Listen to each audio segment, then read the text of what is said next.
Сәлем достар, каналға қош келдіңіздер. Бүгін біз осындай үлкен бисквитті пісіріп үйренеміз.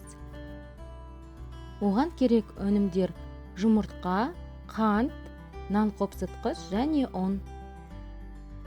Ең алдымен жұмыртқаны ақ уызы мен сары уызынан бөліп аламыз. Біздің миксерлейтін ыдысымыз тап-таза және құрғақ болу керек. Венчикта таза құрғақ болу керек. Одан кейін ақ уыз бен сары уызды бөлген кезде ақ уызға бір тамшы болса да сары уыз түспеу керек. Ақ уызымыз үлкен болып көтерілгенде оған қантты 3 немесе 4 бөліп ақырын шетінен салып отырамыз. Егер сіз дәл осындай бисквит пісіргіңіз келсе, кеңестерді мұқият тыңдап, видеоны соңына дейін көріңіз. Қант ерігенше жақсырап тұрып шайқаймыз. Сары уызды бөлек ыдысқа салып, оны да езіп, жақсылап шайқап аламыз. Одан кейін біздің дайын болған ақ уызымыз бен қантты ыдыстан төңкерген кезде ол формасын сақтап тұрады, яғни түспейді. Міне енді ақ уызды ақырындап сары уызға қосып араластырамыз. Ақырындап араластырамыз, ол өзінің үлпілдек формасын жоғалтпау керек. Сол кезде біздің бисквит биік болып көтеріліп піседі.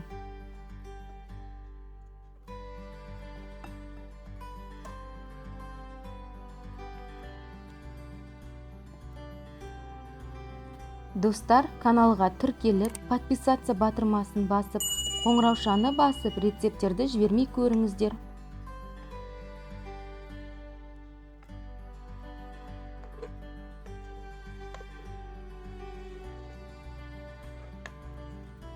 Онға 2 шай қасық нан қопсытқышты салып, оны жақсылап араластырып алыңыз. Әрқашанда осылай істеңіз. Сонда сіздің нан қопсытқыш бір келкі қамырға араласатын болады. Онды міндетті түрде илектен өткізіп қосамыз.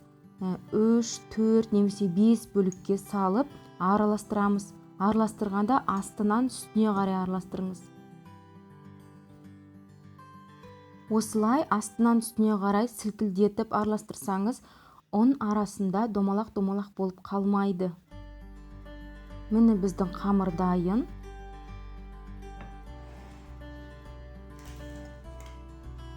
Менде 22 сантиметрлік форма. Оның ішіне мен пергамент қағазын салып аламын. Және шетіндегі артық қағаздарды қиып алып тастаймын. Егер сізде пергамент қағазының сапасына күмәніңіз болса, онда астын майлап алыңыз өсімдік майымен. Тек қана форманың шет-шетін майламаңыз. Себебі біздің қамыр сол шетіне жабысып, үстіге қарай көтеріледі. Егер сіз оны майласаңыз, ол көтерілмей қалады.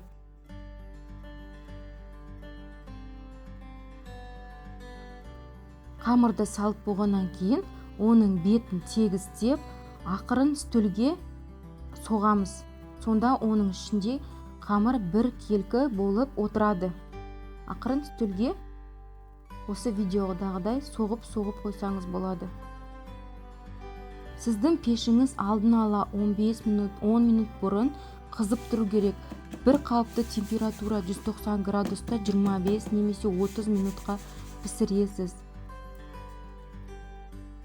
Және піскеннен кейін бисквитті сразу шығармайсыз. Бетін ашып, таяқшамен тексеріп, піскеннен кейін бір 5 минутқа қойып қоясыз. Одан кейін оны 5 минуттан кейін алып, қайтадан төңкеріп қойсаңыз болады. Міне біздің бисквит дайын, шықты. Енді астындағы пергамент қағазын алып тастаймыз. Мен алдын ала 3 бөлікке бөліп аламын. Қазір сіздерге әдісін көрсетемін. Мен пышақпен жанына өзіме керекті биіктік заттарды қойып, сонымен кесіп шығамын. Осындай үлкен бисквит болып шықты. 3 бірдей бөлікке бөліп аламын. Бұның арасына сіз қалаған кремдеріңізді құюға болады, жағуға болады. Алдын ала пропитка жасасаңыз да болады. Міне достар, осындай бисквитті пісіріп үйренгілеріңіз келсе, менің кеңестерімге мұқият тыңдап, видеоны соңына дейін көрсеңіз болады. Барлық ингредиенттардың құрамы видеоның астында толық жазылған. Менің каналыма тіркеліп, видеоларымды көріп, лайк басып, қоңыраушаны басып жібермей көріңіздер. Әрқашанда менімен бірге болыңыздар. Сіздермен бірге Инка Максовна. Қош сау болып тұрыңыздар.